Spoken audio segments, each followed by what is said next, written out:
ইরানে যুক্তরাষ্ট্র ও ইসরায়েলের যৌথ হামলার পর বেশ কিছুক্ষণ নীরব ছিল বিশ্ব। দেরিতে হলেও ধীরে ধীরে সরব হচ্ছেন নেতারা, আসছেন নানা বিবৃতি। ইসরায়েল কিংবা ইরান দুপক্ষই পেয়েছে কারোর নিন্দা, কারোর সহানুভূতি। তবে হামলা বন্ধের ব্যাপারে এক কাতারে গোটা বিশ্ব। যুক্তরাষ্ট্র ও ইসরায়েলের যৌথ হামলা এবং ইরানের পাল্টা হামলায় গভীর উদ্বেগ প্রকাশ করেছেন বিশ্ব নেতারা। রাশিয়া হামলা অবিলম্বে বন্ধের দাবি জানিয়ে পরিস্থিতিকে কূটনৈতিক সমাধানের পথে ফেরানোর আহ্বান জানিয়েছে। একই সাথে রুশ নাগরিকদের ইরান ছাড়ার নির্দেশ দিয়েছে মস্কো।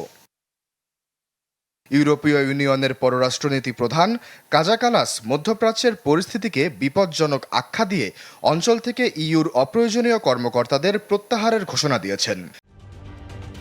ঢালাইয়ে দৃঢ়তা, নির্মাণে নিশ্চয়তা, প্রিমিয়ার সিমেন্ট, ঢালাইয়ের রাজা। ইউরোপীয় কমিশনের প্রধান উর্সুলা ভন ডার লায়েন পারমাণবিক নিরাপত্তা নিশ্চিতে সব পক্ষকে সংযম প্রদর্শনের আহ্বান জানিয়েছেন।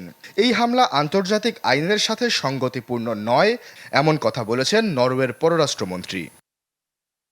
সৌদি আরব, সংযুক্ত আরব আমিরাত, বাহরাইন, কাতার, কুয়েত ও জর্ডানে ইরানের ক্ষেপণাস্ত্র হামলাকে সার্বভৌমত্বের চরম লঙ্ঘন আখ্যা দিয়ে তীব্র নিন্দা প্রকাশ করা হয়েছে।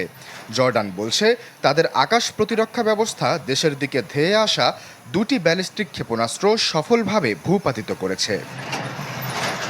লেবাননের প্রধানমন্ত্রী নওয়াফ সালাম স্পষ্ট জানিয়ে দিয়েছেন, দেশকে কোনো অ্যাডভেঞ্চারে টেনে নামানো হবে না।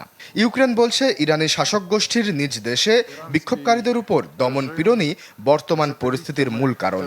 আফ্রিকান ইউনিয়ন সতর্ক করেছে, সংঘাত দীর্ঘস্থায়ী হলে বৈশ্বিক জ্বালানি বাজার, খাদ্য নিরাপত্তা ও আফ্রিকার অর্থনীতিতে মারাত্মক প্রভাব পড়বে। আশ্বাস চৌধুরী, চ্যানেল 24।